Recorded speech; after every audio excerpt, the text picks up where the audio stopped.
Yougoslavie, la succession organisée, Tito a tout prévu. Énergie, plaidoyer de Valéry Giscard d'Estaing pour le nucléaire. Sécurité sociale, grogne des médecins et des mutualistes. Le président de la République à messieurs Finot et Labbé, pas de dissolution de l'Assemblée nationale.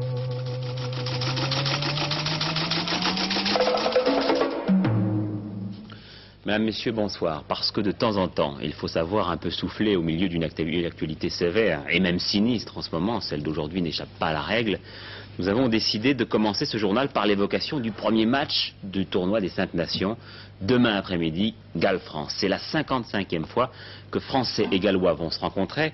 35 victoires pour le Poireau, 16 victoires pour le Coq, 3 matchs nuls. Première rencontre en 1908.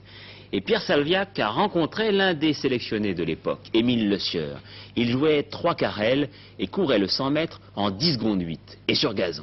Alors avant d'évoquer ce tout premier Galles-France, Émile Le Sieur se rappelle avec nostalgie la manière dont se faisait la sélection. Quand nous étions sélectionnés, nous recevions une carte pour aller à la gare du Nord, parce que c'était la gare du Nord, contre les nations, les 5 nations, et nous recevions une carte avec l'heure du train. Nous arrivions à la gare du Nord et très souvent nous n'étions pas au complet.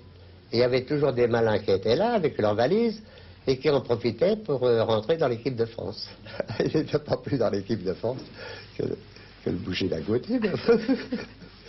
Et le premier match de l'équipe de France à Cardiff contre le Pays de Galles, vous vous en souvenez? Le matin, j'avais lu le journal Cardiff Newspaper. Et il y avait en tête du journal, excusez-moi, c'est l'autobiographie, mais je vous le cite parce que c'est comme ça, les deux vedettes de l'équipe française sont, avec nos portraits, Marcel Communot, capitaine de l'équipe de France, et Émile Le Sieur, 3 carrels, qui est well known as the fastest sprinter now playing the game. Ça voulait dire que j'étais le garçon qui était le plus connu pour la rapidité de mon jeu. Alors moi j'étais d'une fierté extraordinaire. À 3 heures, nous sommes arrivés devant un stade comble de 60 000 personnes, alors qu'en France, nous étions les grands matchs Stade Racing, où les finales de championnat, nous étions 3 à 4 000. Évidemment, ça nous a un peu troublés. Tous ces chants, ces 60 000 personnes, nous n'avons pas été sifflés, non, au contraire, nous avons été acclamés. Le match a commencé. Je reçois le ballon, j'arrive à me démarquer. J'arrive près de leur ligne de but, croyant marquer mon essai, il y a un nommé Bancroft, qui était un arrière formidable, qui me plaque, qui me met en dehors du terrain, et je suis grogué. Alors on me soigne, on me remet en état, je reprends mes sens au bout de 10 minutes, et je reviens sur le terrain. Parce qu'il n'y avait pas de remplaçant à cette époque-là. Mais j'étais complètement grodé, je ne savais plus où j'étais. Finalement, 10 minutes avant la fin, je reprends connaissance, je regarde le tableau d'affichage et je vois Galles 36, France 4. J'ai failli me remettre encore dans les transes, m'évanouir. Enfin bref, le match est terminé. Et alors, je n'ai même pas entendu les chants, il devait y avoir de chants gallois, je n'entendais même pas. Et je vois un groupe de Gallois qui viennent vers moi, qui me prennent sur les épaules et qui me portent en triomphe au vestiaire. J'étais complètement sidéré, je me dis, qu'est-ce qui se passe? J'ai dû jouer pour eux. Et voilà mon premier match gallois. Vous avez quel âge, Émile Le Sieur? Moi, je vais avoir 95 ans. Chapeau. Chapeau. Galles-France, donc en direct de l'Arms Park de Cardiff, demain à 15h20, commentaire de Roger Coudert et Pierre Albadejo. Voilà donc pour le temps du sourire. La situation dans le monde maintenant, avec toujours les mêmes points chauds, Belgrade, Kaboul, Téhéran. Belgrade, tout d'abord, l'état de santé du maréchal Tito se dégrade d'heure en heure, même si dans le dernier communiqué officiel, on ne parle pas de changement majeur. Mais officieusement, les informations sont beaucoup plus pessimistes. Alors, dans quel état se trouve ce soir la Yougoslavie? Après enquête, la correspondance de notre envoyé spécial Jean-Pierre Biondi. Malgré l'inquiétude générale touchant à la santé de Tito, Belgrade enneigé continue de vaquer à ses affaires. Aucun attroupement, aucun signe d'énervement, aucun changement apparent dans les rues. Si la surveillance est vigilante et omniprésente, elle demeure relativement discrète. Pour l'instant donc, tout a politiquement lieu derrière les murs de quelques bâtiments officiels.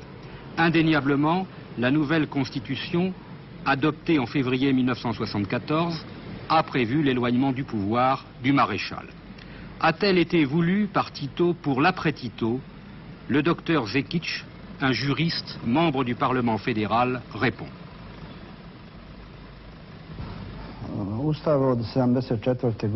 La Constitution de 1974 et avant celle-ci, les modifications constitutionnelles datant de 1971 ont prévu et établi la fonction de chef de l'État de manière à assurer une continuité et des rapports sans conflit, même lorsque le président Tito cessera d'assumer ses fonctions de président de la République.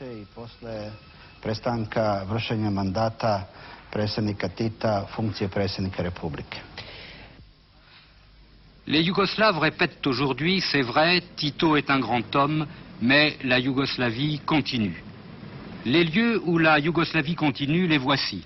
Le Parlement fédéral, d'abord, il comprend 2 chambres, un conseil fédéral de 220 membres, 30 pour chacune des 6 républiques et 20 pour chacune des 2 régions autonomes, qui a un rôle purement économique, et un conseil des républiques et des provinces plus politique. Les 88 membres y votent non pas individuellement, mais par délégation. Puis ici, l'immeuble de l'Alliance socialiste et du comité central de la Ligue des communistes. L'Alliance, qui regroupe la majorité des citoyens, est l'organisation chargée d'appliquer l'autogestion dans tout le pays.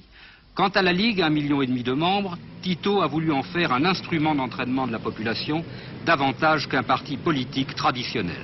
Elle a donc un rôle d'animation par le travail idéologique. Son leader, M. Doronski, est un homme important. Voici enfin le bâtiment de la présidence du Conseil d'État. C'est là que se réunissent quotidiennement les 8 membres de la direction collégiale, animés par l'actuel vice-président, M. Koliszewski. C'est là que sont arrêtées également les mesures propres à maintenir les structures de la Yougoslavie d'aujourd'hui. L'État fédéral, en effet, a pour rôle d'abord et surtout de contrôler et de coordonner. Mais c'est lui, bien entendu, qui dirige également la politique étrangère et la défense. C'est l'État arbitre, mais c'est également l'État gardien. Afghanistan maintenant, alors que Washington continue à se féliciter assez bruyamment du soutien des alliés européens, chacun à leur manière soutient aux mesures prises par les Américains, ce qui fait parler la Pravda de syndrome de sanctions et d'ivresse belliqueuse de Washington. Les soviétiques continuent à se déployer sur tout le territoire afghan. Voici par exemple la manière dont la télévision rendait compte en URSS de l'intervention de l'armée rouge. Dans les neiges de Kaboul, voici l'armée afghane retrouvée, simulant ici une alerte pour les caméras de la télévision soviétique, dont voici d'ailleurs l'envoyé spécial.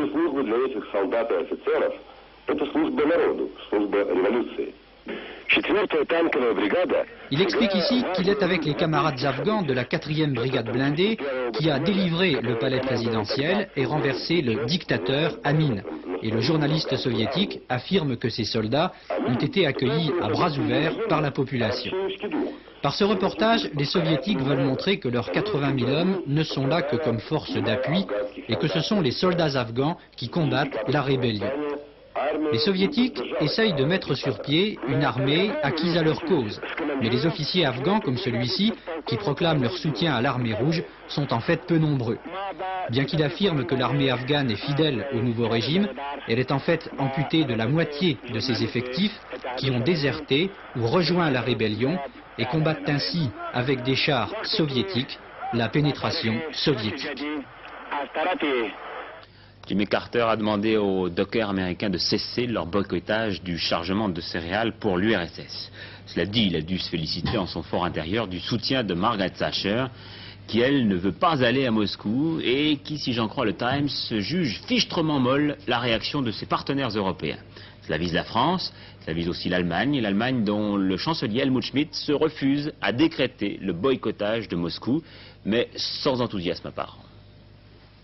Michel. Un boycott des Jeux Olympiques hitlériens de 1936 aurait-il évité la Deuxième Guerre mondiale? À cette question, les Allemands sont très tentés de répondre que non, et il faut bien avouer qu'ils sont plutôt bien placés.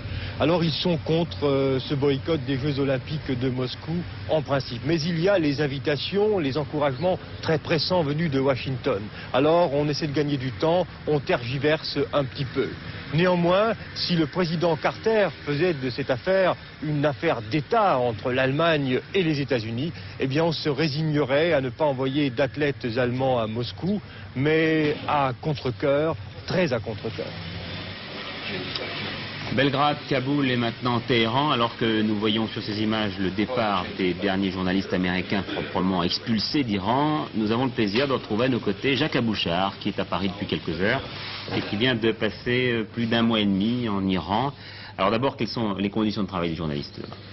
Eh bien, les conditions de travail se sont beaucoup modifiées au cours des dernières semaines. Si vous voulez, au début du mois de décembre, le climat était encore relativement libéral, ouvert, et il était très facile aux journalistes dans l'ensemble de se promener même à travers l'Iran. Et puis après, dégradation. Et puis dégradation, il y a eu des campagnes de plus en plus précises, de plus en plus pressantes, de plus en plus hostiles à l'égard de la presse étrangère, disant que les journalistes déformaient, spécialement la presse américaine, bien entendu.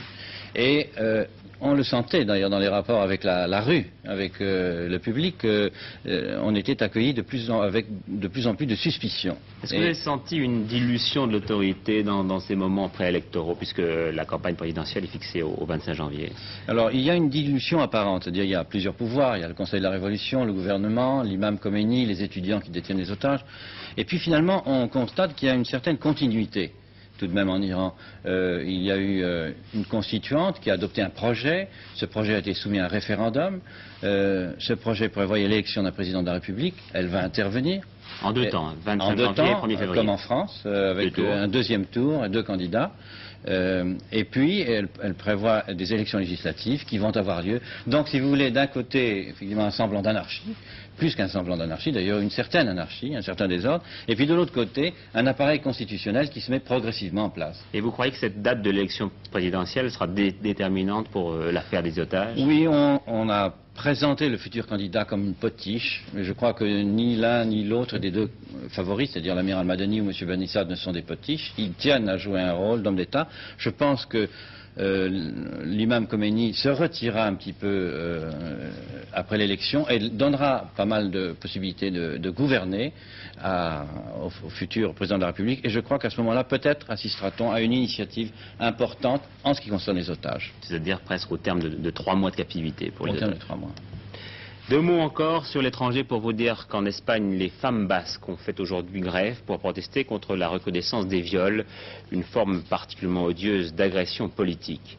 Et qu'en Belgique, les médecins viennent il y a 2 heures de mettre fin à leur grève, ou plus exactement de la suspendre. Voilà 5 semaines que cela durait.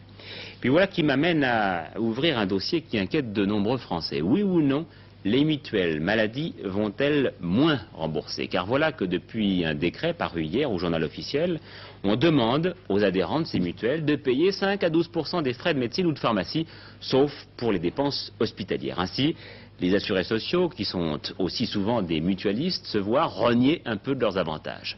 Réaction, vous allez le voir, sans équivoque, de la Fédération nationale de la mutualité. C'est la première fois que l'on porte atteinte à un des principes fondamentaux du mouvement mutualiste, la liberté d'assurer soi-même sa protection sociale et de se couvrir contre les aléas de la vie. Est-ce un décret de nature à réduire les dépenses de la sécurité sociale? Nous ne le pensons absolument pas, personne sérieusement ne le pense. Un rapport de l'inspection générale des affaires sociales même a prouvé que les mutualistes n'étaient pas consommateurs, disons, de santé davantage que d'autres, même un peu moins. Les mutualistes, parce qu'ils sont très conscients de ces dépenses de santé, étant donné qu'ils doivent les payer eux-mêmes, sont moins consommateurs de produits médicaux que d'autres. Comment envisagez-vous de réagir à l'application de ce décret? La Fédération nationale de la mutualité française n'incitera pas ces sociétés de base à appliquer ce décret. Il est bien entendu que ce sont les sociétés qui décident elles-mêmes. La Fédération nationale ne peut que les inciter, mais elle ne les incitera pas parce qu'elle dit non à ce décret, en particulier à ses modalités d'application. Pour pouvoir le plus souvent possible être remboursés à 100% de leurs frais médicaux, 11 millions de chefs de famille cotisent volontairement à une société mutualiste. Celle-ci, grâce à une convention passée avec la sécurité sociale, leur reverse donc les 25 à 30% non remboursables au titre des prestations obligatoires. Il y a en France 8000 sociétés ou groupements mutualistes, elles emploient 40 000 personnes. Sociétés à but non lucratif, Elles ne peuvent donc faire de bénéfices et leur excédent de recettes doit servir par exemple à réduire les cotisations d'une année sur l'autre. Le total des recettes mutualistes était de 12 milliards de francs en 1979. 23 millions de Français en sont les bénéficiaires. Alors c'est pour nous l'occasion de prendre un peu le pouls de cette sécurité sociale dont on dit qu'elle est chroniquement malade et que l'on purge régulièrement. La dernière fois c'était en juillet. Où en sommes-nous 6 mois après? Pourquoi la nouvelle convention des médecins était-elle si difficile à négocier? L'enquête et les réponses de Jacques Merlino.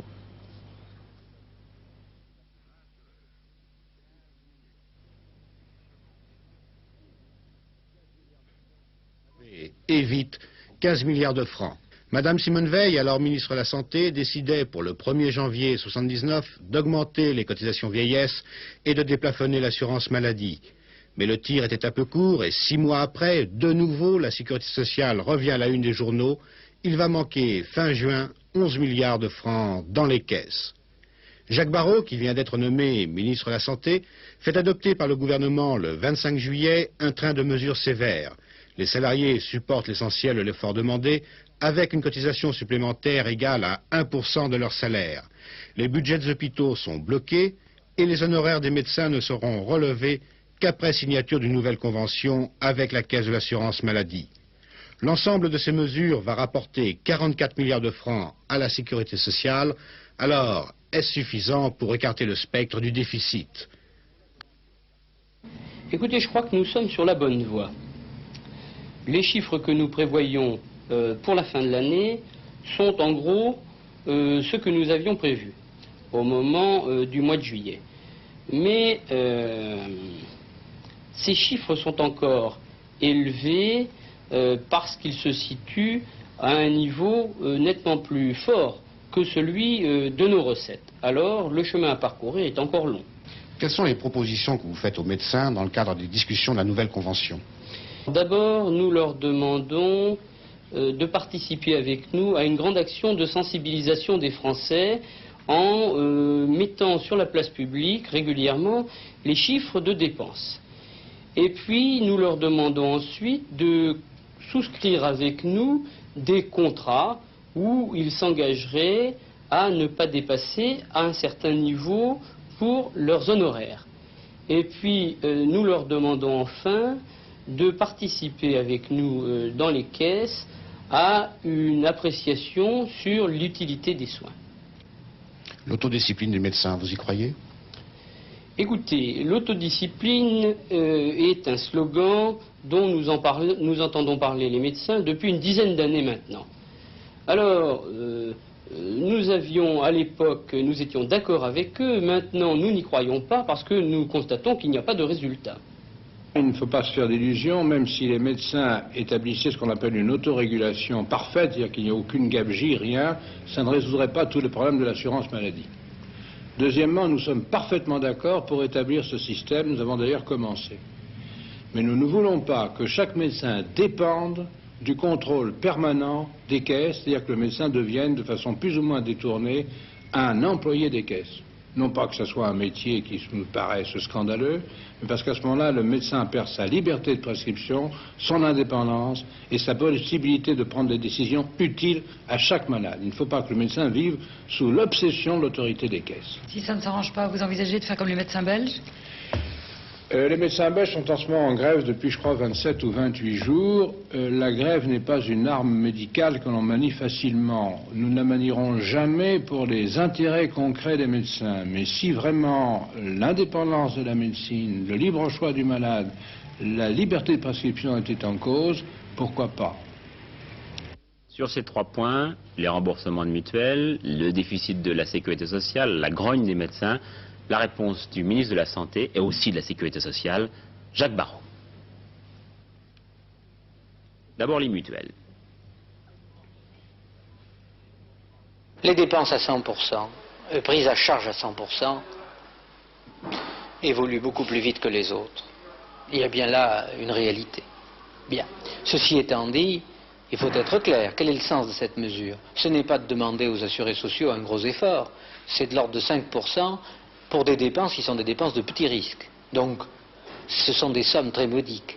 Mais c'est un poteau indicateur qui leur dit attention, vous allez voir le médecin, vous avez quelques prescriptions pour une affection qui n'est pas, encore une fois, une affection grave et qui n'est pas une hospitalisation. On vous demande juste la petite contribution qui marque que vous êtes conscient que ça coûte à la sécurité sociale et à votre mutuelle, et à votre assurance si c'est une assurance. Je crois que tout cela est raisonnable et je pense que ça permet de responsabiliser les gens. Et cela, à terme, peut permettre d'ailleurs à certaines mutuelles de pouvoir avoir des cotisations moins élevées, justement parce qu'il y a un effort d'économie qui est réalisé.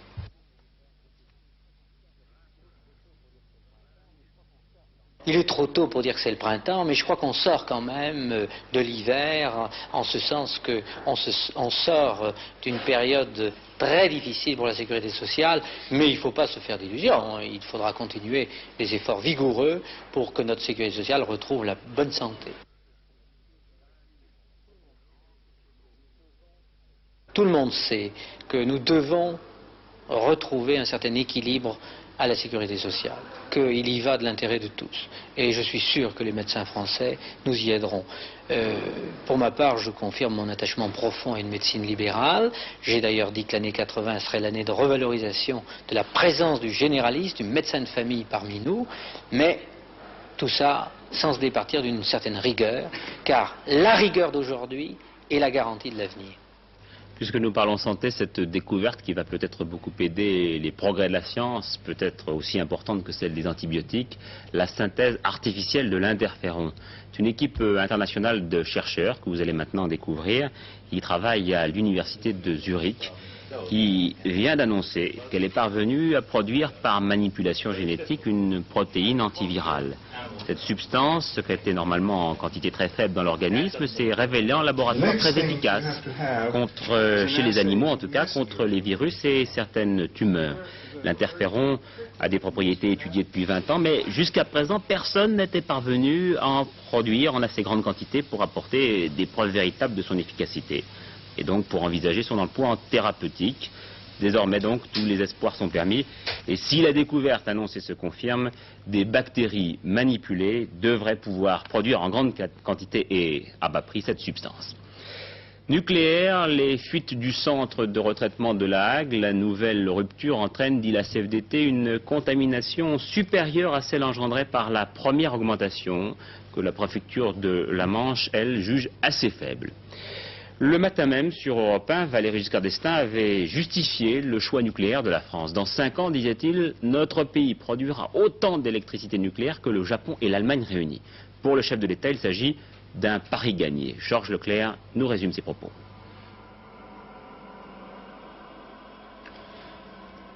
Le président de la République connaît bien le nucléaire et les hommes qui s'en occupent. Il a même choisi le principal d'entre eux, André Giraud, ex-patron du commissariat à l'énergie atomique, vous le voyez ici, comme ministre de l'Industrie. Le président s'informe régulièrement de la situation d'énergie nucléaire française, de ses forces, de ses possibilités, mais aussi de ses dangers et de ses faiblesses. Par exemple, la prolifération de bombes atomiques est une préoccupation de l'Élysée. On est souvent déchiré entre l'idée de vendre et d'être indépendant et l'idée de garder pour soi des techniques dangereuses. De tout cela, Valéry Giscard d'Estaing parle avec les hommes du nucléaire, juge, décide, fait confiance. Aujourd'hui, il fait un pari, jouer sur le goût des Français, de leur confort chèrement et trop récemment acquis, jouer sur leur demande d'énergie, jouer sur leur confiance dans l'énergie nucléaire, sa réussite technique, mais aussi économique. 16 milliards de francs rien que pour cette année. Ce sera effectivement le prix que va payer EDF pour ce que le président appelle l'indépendance énergétique nationale. Mais ce pari politique repose sur la réussite technique. Par exemple, il faut que l'affaire des fissures ne débouche pas sur des incidents de fonctionnement, voire sur des accidents graves. Mais aussi que les soupapes, ces nouvelles venues qui empêchent le démarrage de 3 réacteurs nucléaires parce qu'elles fonctionnent mal.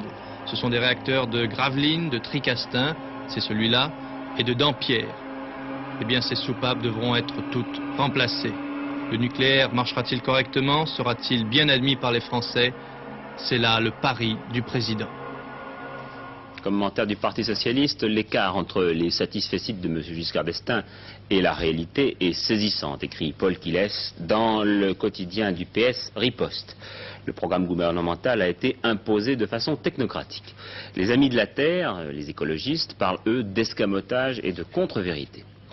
L'arrivée de Mohamed Ben Yahya à Paris, le ministre algérien des Affaires étrangères, a été reçu dès cet après-midi par le président de la République. Un entretien jugé très positif de part et d'autre. Le président de la République qui a ensuite accordé une audience à Claude Labbé et à Roger Chineau, président des groupes parlementaires de la majorité à l'Assemblée nationale.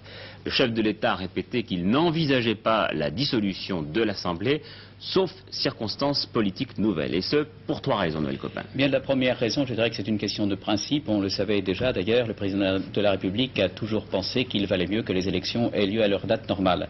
La deuxième raison tient à la situation politique internationale. Là, le président de la République estime qu'il serait inopportun d'ouvrir une crise politique en France. Et la troisième raison tient tout simplement à la situation politique française. Le président de la République note que les députés de la majorité n'ont voté aucune des motions de censure déposées par l'opposition. Il en conclut que la majorité n'a pas rompu, dit-il, l'engagement qu'elle a pris devant les électeurs en mars 1978. Mais vous l'avez dit, oui, il y a une petite restriction qui est peut-être même une mise en garde, sauf, dit le président de la République, circonstances politiques nouvelles. Alors si l'on rapproche cette formule de ce que nous venons de voir, on peut penser que cette circonstance politique nouvelle, ce serait le fait qu'une partie de la majorité vienne à rompre l'engagement qu'elle a pris en mars 1978. C'est-à-dire qu'elle censure le gouvernement. Corse, mise en liberté tout à l'heure de 2 nouveaux autonomistes. Ainsi en a décidé le juge d'instruction à la Cour de sûreté de l'État. Grève, service normal au PTT aujourd'hui, après la grève d'hier à Paris, et service à peu près normal à la SNCF, en tout cas, nette tendance à la reprise. Et puis commerce extérieur, les chiffres de 79 sont maintenant connus, 10 milliards de déficit. C'est beaucoup. Mais comme l'excédent facture pétrolière est de 18 milliards, le ministre du Commerce extérieur, Jean-François Degnaud, disait tout à l'heure sa relative satisfaction devant nos caméras. Il y a eu bien sûr une facture pétrolière qui a été plus élevée, mais nous avons déjà regagné une partie de ce coût plus élevé et l'ensemble de l'économie française a bien réagi. Mais alors la facture pétrolière ne peut qu'augmenter dans les années qui viennent. Quelles exportations la France doit-elle intensifier maintenant? Écoutez, quand on voit cette année, par exemple, où la facture pétrolière va augmenter, et puis elle va encore augmenter l'année prochaine, puisque l'année prochaine, sans doute, ça va nous coûter à peu près 100 milliards de pétrole. Quand je vois que cette année, nous avons pour la première fois depuis de nombreuses années, un très important excédent dans le domaine agroalimentaire, ben, il faut continuer. Il y a toute une série de pays ou toute une série de produits que nous n'exportions pas vers un certain nombre de pays et qu'il faut continuer à développer. Et j'essaie de mon côté d'expliquer, de simplifier et d'aider en même temps pour que des firmes, des gens qui n'avaient pas pensé à exporter se disent il y a des possibilités, ça fait partie de nos possibilités, je dirais, quotidiennes, et c'est finalement un élément de l'emploi, de la garantie de la valeur du franc, donc de notre pouvoir d'achat, et on peut y aller. Et on voit ça dans toute une série de secteurs. Il y a des secteurs très connus, comme l'aéronautique, avec l'Airbus, comme les voitures automobiles, où il est maintenant pratiquement admis que nous sommes les meilleurs dans le monde, comme, je ne sais pas moi, les hélicoptères. Mais il y a toute une autre série de secteurs où nous pouvons avoir d'excellents résultats, et où nous avons... On va voir. L'espace judiciaire européen, ce projet proposé par la France existe pour l'instant à l'état de document de travail, un document qui devrait être signé à Rome dans 2 semaines. Au terme de cet accord, les États s'engagent obligatoirement à extrader les malfaiteurs, sauf en cas de délit politique. Taxi sans doute rare, demain à Paris, l'intersyndicale des 14 000 taxis parisiens lance en effet un appel à la grève générale illimitée. Objectif de ce mouvement, obtenir une augmentation immédiate de 15% alors qu'on ne leur accorde que 10% tout de suite et 5% en juillet. Remise en liberté conditionnelle d'Armand Rohard. Armand Rohard était il y a 13 ans maire de Peuplingue, une petite ville dans le Pas-de-Calais. Accusé du meurtre de sa femme, il avait été condamné à la réclusion criminelle à perpétuité. À nouveau les sports pour parler de football avec les tirages au sort aujourd'hui à Paris des 32e de finale de la Coupe de France, matchs qui se disputeront le 10 février. Je vous laisse lire les principales rencontres. Ceux qui, il y a 20 ans, étaient déjà passionnés de football auront remarqué un match qui leur rappellera bien des souvenirs. Reims, alors là c'est extraordinaire, on a déjà les résultats de cette Coupe de France, c'est inouï. Alors je pense qu'il faut retirer les résultats parce que les matchs ne sont pas encore joués. En tout cas, je pense que vous serez amusés en regardant que Reims allait rencontrer le Racing et cela va nous rappeler de très bons souvenirs. Aujourd'hui les choses ont bien changé puisque le Racing Club de France est en 3e division et que Reims est en 2e division. En ski, victoire du Canadien Ken Reid dans la descente disputée aujourd'hui à Wengen en Suisse. À la 2e place, Josef Walcher. Nous voyons en ce moment la descente du Canadien, le vainqueur. Donc le premier Français, Philippe Pugnat, est 26e. Les résultats qui rendent pour les Français une qualification pour les Jeux Olympiques de Lake Placid très très aléatoire. Au cours de cette descente, celle-ci est celle du Canadien Ken Reid, quelques chutes spectaculaires. Un autre Canadien que vous allez voir s'appelle Erwin David.